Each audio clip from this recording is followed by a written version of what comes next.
नमस्कार, आपके साथ मैं हूं गौरव अग्रवाल।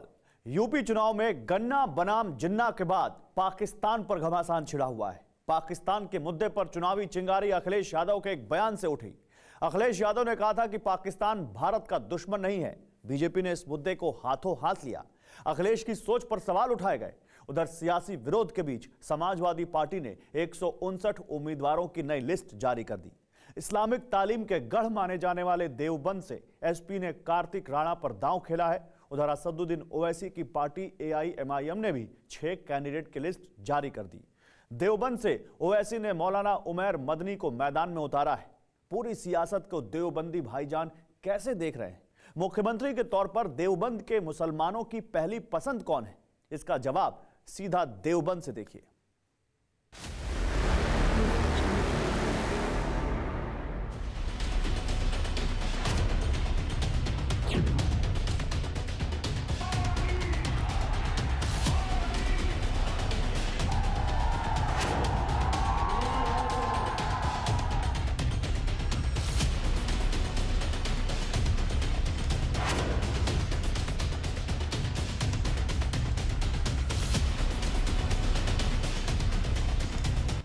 पश्चिम यूपी का आखिरी जिला सहारनपुर। धार्मिक और राजनीतिक विरासत इस शहर के जर्रे जर्रे में बहती है।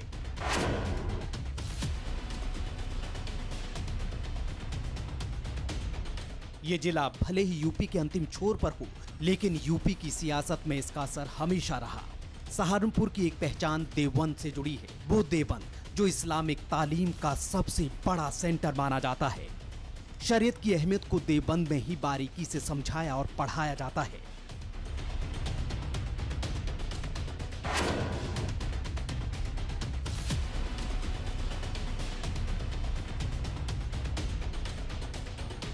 राजनीति अपने लहजे में मुद्दों को समझाना और पढ़ाना जानती है। ऐसे में देवबंद के मुसलमान किसके सियासी वादों पर यकीन करेंगे? अखिलेश यादव मुख्यमंत्री अखिलेश को ही बनाना चाहते हैं। गठबंधन से आना चाहिए ओवैसी के। सर्द हवाओं के बीच देवबंद में चुनावी सरगर्मी है। वजह है सियासत यूपी की तल्ख तासीर। राजनीतिक गलियारों में तल्खी बंटवारे के विलेन जिन्ना पर भी है और पाकिस्तान प्रेम पर भी। जिन्ना एक ही संस्था में पढ़ करके बैरिस्टर बन करके आए थे। उन्होंने आजादी दिलाई।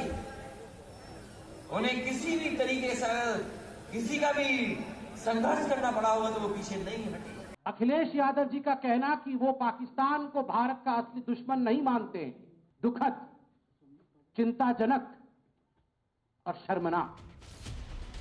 जंगे यूपी में गन्ना बनाम जिन्ना के बाद सियासी शमशीरें पाकिस्तान पर खिंची हैं। मुद्दों की सुनामी में असल मुद्दे कहीं गुम हुए लगते हैं।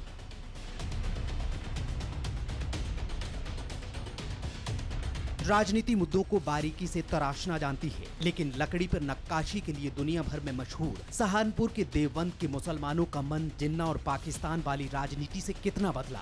जिन्ना फैक्टर देवबंद के कितने समीकरण बदलेगा? इन्हीं सवालों पर मुस्लिम मूड की रीडिंग लेने एम फैक्टर का कारवां पहुंचा देवबंद। यूं हुआ कि वक्त का पासा पलट गया।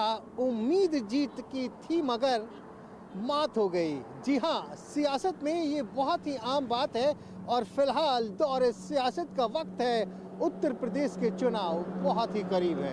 नमस्कार, मैं हूं श्रीनिवास और इस वक्त एम फैक्टर के कारवां के साथ मौजूद हूं इस्लाम के सबसे बड़े मरकज माने जाने वाले देवबंद में अपने उसी अहम सवाल के साथ कि आखिर आने वाले चुनाव में यहाँ के मुसलमान किसे बनाएंगे अपना भाईजान, और क्या कहता है इस्लाम के सबसे बड़े मरकज माने जाने वाले देवबंद के मुसलमानों का सियासी मूड मिटा।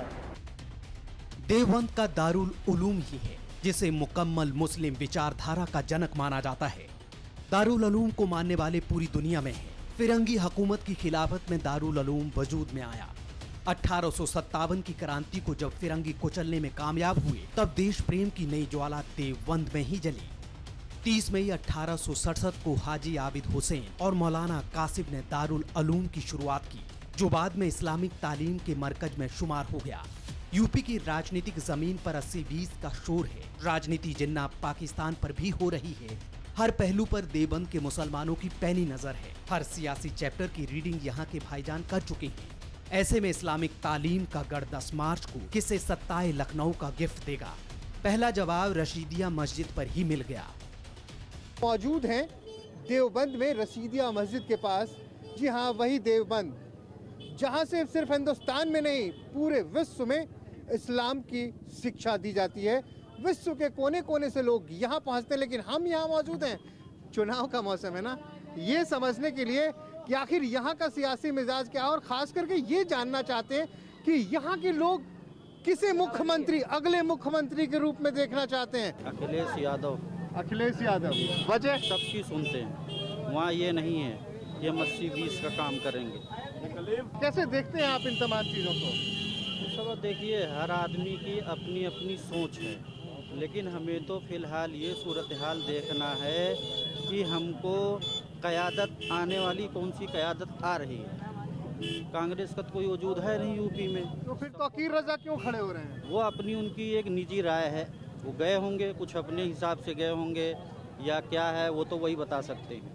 लेकिन जो सूरत हाल फ़िलहाल है, या अगर क़यादत आ सकती है और जो आने वाली क़यादत है वो समाजवादी है, उसके अलावा और कोई हल नहीं। अखिलेश यादव के फेवर में नहीं है बिल्कुल भी। उसने मुजफ्फरनगर कांड के ऊपर कोई मुसलमानों का इंसाफ नहीं दिया। 18% के आरक्षण की बात की थी, आरक्षण नहीं दिया पिछले जब सरकार चलाई उन्होंने। मुसलमान को किसी तरह का कोई इंसाफ नहीं मिलता उसकी सरकार में। वो सिर्फ यादव के मुख्यमंत्री बनते हैं। तो मतलब फिर कौन? कोई भी आ जाए। कौन आ जाए फिर योगी जी? नहीं, योगी जी नहीं। तो आपके इससे तो वही लग रहा है, योगी जी फिर नहीं, योगी जी को भी नहीं पसंद करेंगे। तो फिर गठबंधन से आना चाहिए, ओवैसी के। हाँ? ओवैसी के गठबंधन से आना चाहिए। ओवैसी तो 100 सीटों पे चुनाव ही लड़ने की बात कर रहे हैं। 100 सीटों पे भी गठबंधन तो होगा ना बाद में। कोई गठबंधन को तैयार ही नहीं, खत्म हो गया मामला। जिसको भी समर्थन दिया जाएगा, मतलब अपनी ताकत पे नहीं, दूसरे को पीछे से धक्का देंगे। क्लियर गवर्नमेंट तो नहीं बन रही किसी की। मतलब ये तो ओवैसी के बारे में कहा जा रहा है कि भैया ये वोट कटवा है। अगर ओवैसी साहब विपक्ष में भी आते हैं तो मजबूत तो होगा कि विपक्ष। ओवैसी के बारे में कहा जा रहा है ये बीजेपी की बी टीम है। नहीं, बी टीम कौन नहीं है? मुलायम सिंह नहीं बी टीम है जो कहते हैं कि हम प्रधानमंत्री को दोबारा प्रधानमंत्री देखना चाहते हैं, मोदी जी को। अच्छा, कौन नहीं बी टीम है? सियासी संग्राम में मायावती जैसे योद्धा इस बार साइलेंट हैं, लेकिन कुछ ऐसे भी हैं जो वायलेंट हैं। कुछ ऐसे भी हैं जो मजहबी राह पर चलकर यूपी फतेह करने निकले हैं। खासकर हैदराबाद के भड़काऊ भाईजान असदुद्दीन ओवैसी का फोकस मुसलमान मतों पर है। जब कौन बचाने आएगा तुमको? जब योगी अपने मठ में चले जाएंगे, मोदी पहाड़ों में चले जाएंगे, जब कौन आएगा? हम नहीं भूलेंगे, याद रखो। ऐसे में सवाल है कि उत्तर प्रदेश के मुसलमान वोटर्स को किस पर यकीन है। इस सवाल को समझने से पहले ये बातें जान लीजिए। यूपी में मुसलमानों की दो धाराएं हैं, एक देवबंद और दूसरा बरेलवी। दोनों समुदाय सुन्नी मुसलमान से ताल्लुक रखते हैं। सुन्नी में बरेलवियों की संख्या कहीं ज्यादा है। पश्चिमी उत्तर प्रदेश में देवबंद का असर ज्यादा माना जाता है। यूं तो देवबंदी और बरेलवी दोनों इस्लाम के मूलभूत सिद्धांत पर ही चलते हैं, लेकिन विचारधारा दोनों की अलग अलग है, दोनों की सोच अलग है, लिहाजा दोनों का सियासी मत अलग अलग है। इस बार ये मत किसे सत्ता के शीर्ष पर बिठाएगा, ये जानना भी जरूरी था। अच्छी सरकार है, जो भी आए कोई भी आ सबके जाए, हितों की बात करने वाली है। अब चाहे पढ़ला इस रूप देख लो, चाहे इस रूप देख लो, हम ये चाहते हैं कि जो आवाम गरीब के लिए और पब्लिक के लिए जो करे वो अच्छा हो। उसमें कोई हिंदू या मुस्लिम। अब ये बताइए कि अखिलेश यादव वो हिंदू, राहुल गांधी वो हिंदू, मायावती वो हिंदू, एक ओवैसी तो मुसलमान आ रहा। अब ये बताइए कि हमारे लिए कौन, हमारे लिए रहबर कौन है? आप चाह रहे हैं कि आपके रहबर ओवैसी बने? हम ये चाह रहे हैं कि जो आवाम के लिए सोचे, उसमें कोई हिंदू मुस्लिम का बीच ना है। कौन सबसे अच्छा मुख्यमंत्री कौन लग रहा है? ओवैसी भी अच्छा है, अखिलेश भी अच्छा है, योगी भी अच्छा है। 2014 में सहारनपुर के माथे दंगों के दाग लगे थे, लेकिन सहारनपुर के साथ देवबंद उस बुरे अनुभव को भुला चुका है। चुनावी दावों के बीच एक सच ये भी है कि देवबंद में सियासी नैया हर बार कास्ट फैक्टर के भंवर में फंसती आई है।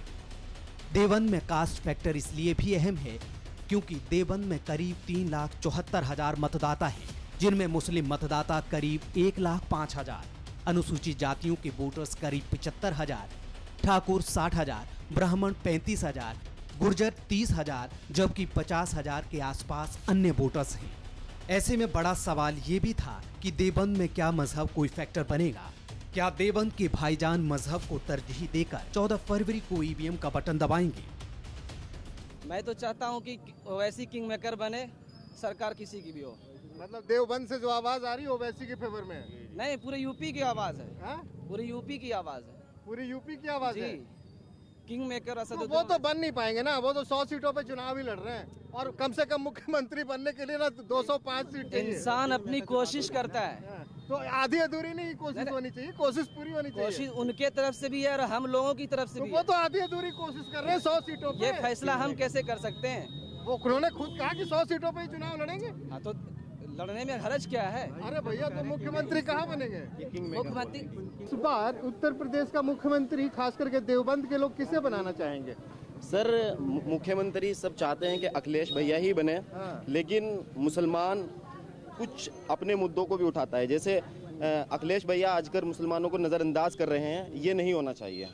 हर सरकार में मुसलमानों की भी अब सवाल होना चाहिए, जो पिछले 5 सालों के अंदर और आज तक मुसलमानों के साथ मतलब आप कह रहे हैं कि अखिलेश मुसलमानों का इस्तेमाल सिर्फ सियासत के लिए जी, करते आज हैं? तक हर पार्टी ने सियासत के लिए ही किया है। हम भी चाहते हैं कि अखिलेश ही मुख्यमंत्री बने, क्योंकि ये जो मौजूदा सरकार है इसने पिछले 5 सालों नहीं, के तो अंदर आप तो कह रहे हैं कि वो तो सिर्फ मुसलमानों का इस्तेमाल करते हैं। लेकिन अब हम हिस्सेदारी चाहते हैं। तो और हम हिस्सेदारी की बात तो ओवैसी करते हैं। जी बिल्कुल करते हैं, लेकिन ओवैसी अभी इस पोजीशन में नहीं है। ओवैसी जो भी बातें करते हैं वो बिल्कुल सही करते हैं।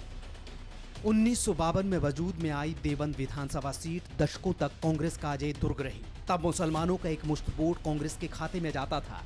ये एक बड़ी वजह रही कि 21 साल तक बीजेपी का कोई कैंडिडेट देवबंद में कमल नहीं खिला सका। बीजेपी के लिए अच्छी खबर 2017 में आई। 21 साल बाद देवबंद सीट पर बीजेपी उम्मीदवार ब्रिजेश रावत जीते थे। ब्रिजेश रावत से पहले 1996 में देवबंद सीट फतेह कर सुखबीर सिंह बीजेपी विधायक बने थे। वैसे देवबंद का मिजाज पैमाने पर बदलता आया है। 2017 से 5 साल पीछे चलें तो समाजवादी पार्टी के राजेंद्र सिंह राणा ने ये सीट जीती थी। देवबंद चले आइए तो यहाँ हर नुक्कड़, हर चाक चौराहे पर राजनीति का विश्लेषण करते भाईजान मिल जाएंगे। तो क्या इस बार भी देवबंद के वोटर कोई सरप्राइज देने वाले हैं? हम ये चाहते हैं कि जो क्षेत्र का विकास करे, उसे हम चाहते हैं कि वही सरकार आए। तो ये वाली सरकार कैसी है जो अभी चल रही है? ये सरकार जो है वो इसने, क्योंकि हमारी जो क्षेत्र है इस क्षेत्र का विकास तो नहीं किया। अच्छा जी, तो फिर कौन? तो हम चाहते हैं कि नई चेंजेस आए, कोई नया मुख्यमंत्री ऐसा है। अभी तक तो ये हमें डिसाइड नहीं किया किसी ने भी कि कौन हो। और हमारे लिए एक बदकिस्मती ये होती है कि पूरब के ही होते हैं मुख्यमंत्री, पूरब के, वो इधर वेस्टर्न की तरफ कोई ध्यान नहीं देते पाते। नहीं, मैनपुरी इटावा तो बीच का क्षेत्र है। हाँ, वो बीच का क्षेत्र है, तो वो इधर की तरफ जो है हमारा, इधर की तरफ ध्यान नहीं दे पाते। तो बीच वालों को पश्चिम की तरफ तो हम चाहते हैं कि पश्चिम उत्तर प्रदेश का ही कोई मुख्यमंत्री होना चाहिए। मजहब की राजनीति सहारनपुर के मुसलमानों को कबूल नहीं है। देवबंद में 1,30,000 मुस्लिम वोटर हैं। समाजवादी पार्टी ने देवबंद से कार्तिक राणा पर दांव खेला है। ऐसा इसलिए भी क्योंकि देवबंद में अब तक जितने भी विधायक बने उनमें 90% ठाकुर कैंडिडेट ही थे। ऐसे में बड़ा सवाल ये है कि क्या अब की बार देवबंद के मुसलमान ठाकुर कैंडिडेट को ही जिताकर विधानसभा भेजेंगे या फिर चाहत किसी मुस्लिम चेहरे की है? क्या लग रहा है, मुसलमान किस तरफ? देखो जी, हम हैं माविया के साथ। किसके? माविया अली हमारे पूर्व विधायक है। अच्छा। जो टिकट मांग रहे थे उनका इस टाइम टिकट काट रही है। अच्छा। पार्टी। अच्छा। उसके बाद हमारे पास ऑप्शन ओवैसी भी हैं। हम माविया अली से अलावा कहीं नहीं जा सकते। यहाँ 20-22% मुसलमान हैं और जाट थोड़े से हैं, यहाँ तो 3% हैं। तो उनके साथ तो गठबंधन भी हो गया, सब कुछ हो गया, सीटें भी दे दी गई सबकी। क्या मुसलमान इतना गिरा हुआ है जी कि वो उसको ना तो सीट दी जाए उसके मन मुताबिक या कुछ। यहाँ 1,30,000 मुसलमान है और 27,000 यहाँ ठाकुर हैं। 3 ठाकुर लड़ रहे हैं, 10,000 वोट गिरेंगे, उनके 12 गिरेंगे। और वो भी जो टिकट का दावेदार है उसने समाजवादी के टाइम में मुखालफत करी थी, समाजवादी गिर के किसे टिकट दे दिया? कार्तिक राणा की बात चल रही है जी। तो कार्तिक राणा को तो मुसलमान बिल्कुल बर्दाश्त ही नहीं करना चाहिए। 7 विधानसभा सीट वाले सहारनपुर में चुनावी नैया जातीय भंवर के बीच डोलती रही है। सहारनपुर लोकसभा क्षेत्र के जातीय समीकरण को समझे तो यहाँ करीब 17,36,881 के करीब वोटर हैं, जिनमें मुस्लिम मतदाता करीब 3.5 लाख अनुसूचित जाति के वोटर हैं, जबकि 7.5 लाख के करीब अन्य वोटर हैं। आजकल के जो हालात हैं, जो पहले भारतीय जनता पार्टी सत्ता में आई थी, वो सबका साथ, सबका विकास, सबका विश्वास को लेकर के इस नारे को लगा कर भारतीय जनता पार्टी आई थी। और उन्होंने नारा लगाया था कि गरीबों का जो है भला होगा। एक गरीब भी जो है हेलीकॉप्टर में और जहाज़ों में सफ़र करेगा, हवाई चप्पल वाला जिसके पैर में हाँ हवाई चप्पल है, वो जहाज में सफर करेगा। लेकिन इस सरकार में जिसके पास हाईवे चप्पल थे वो नंगे पैर हो गया है, और जो जूते पहनता था वो चप्पलों में आ गया है। यानी योगी जी नहीं चाहिए? योगी जी फिलहाल जनता को नहीं चाहिए। नहीं चाहिए तो चाहिए कौन? फिलहाल तो जो भारतीय जनता पार्टी को हराने की देखिए लड़ाई चल रही है, और भारतीय जनता पार्टी को हराने की लड़ाई में जनता को जो दिखाई दे रहा है फिलहाल अखिलेश यादव ही नजर आ रहे हैं। विकास बीजेपी का अचूक हथियार रहा है। 2017 में सहारनपुर के चुनावी नतीजों पर गौर करें तो बीजेपी के खाते में 4 सीटें गई थी। 2 सीट पर कांग्रेस ने बाजी मारी थी, जबकि 1 सीट पर समाजवादी पार्टी ने कब्जा जमाया था। मजहब की राजनीति देवबंदी मुसलमानों को कबूल नहीं है, तो क्या जात पात और मजहब की राजनीति के हर समीकरण को बीजेपी इस बार विकास के बूते ध्वस्त कर पाएगी? देवबंद के साथ सहारनपुर के मुस्लिम वोटर का यही मिजाज हर बार सियासतदानों को चौंकाता आया है। गवाह 2012 के विधानसभा चुनाव नतीजे भी हैं। तब सहारनपुर के भाईजान ने बहन जी के हाथी की सवारी की थी। 7 सीटों में से बीएसपी के खाते में 4 सीटें गई थी। 1 सीट बीजेपी को मिली थी, जबकि एक सीट पर कांग्रेस और समाजवादी पार्टी ने कब्जा किया था। पॉलिटिकल पंडित देवबंद को ही सेंटर में रखकर सहारनपुर का मुस्लिम मिजाज मापते आए हैं। ऐसे में देवबंद के भाईजान फाइनली किस पाले में है, इसका भी मुकम्मल जवाब ग्राउंड जीरो पर मिला।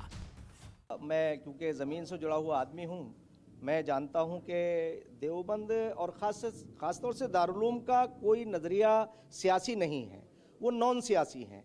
बल्कि जो यहाँ के लोग हैं अलग अलग उनका नज़रिया है, अलग अलग मुख्तलिफ उनकी राय है। मेरी राय ये है कि मेरा मुसलमानों को ये मशवरा है कि मुसलमानों को किसी पार्टी को, ख़ास तौर से बीजेपी को हराने के लिए लामबंद नहीं होना चाहिए, बल्कि उन्हें अपना वोट जो सही कैंडिडेट हो, जिसे वो सही समझे, उसे दें। और बीजेपी भी एक पार्टी ऐसी है कि जिसने यहाँ नरेंद्र मोदी जी जब से प्रधानमंत्री बने हैं और योगी जी, उन्होंने कोई भेदभाव किसी भी योजना में नहीं किया है। योगी जी और नरेंद्र मोदी जी से ये अपील करना चाहूँगा कि 70 साल से एक विशेष पार्टी ने इन्हें वोट बैंक बना के रखा, और आपने जो काम किए वो सराहनीय काम है। मैं ये चाहूँगा कि मुख्य धारा से जोड़ने के लिए आप और प्रयास करें। सबका साथ, सबका विकास, सबका विश्वास में जो आपने काम किया है, मुझे ऐसी आशा है कि आगे भी ये चीज़ चलती रहेगी और उससे मुसलमानों की दूरियां कम होंगी। तो आज के इस एपिसोड को हम यहीं समाप्त करते हैं, लेकिन आप जानते हैं मेरी एक आदत है, जाते जाते कुछ कह जाता हूँ। मालूम नहीं ये पंक्तियाँ किसने लिखी है।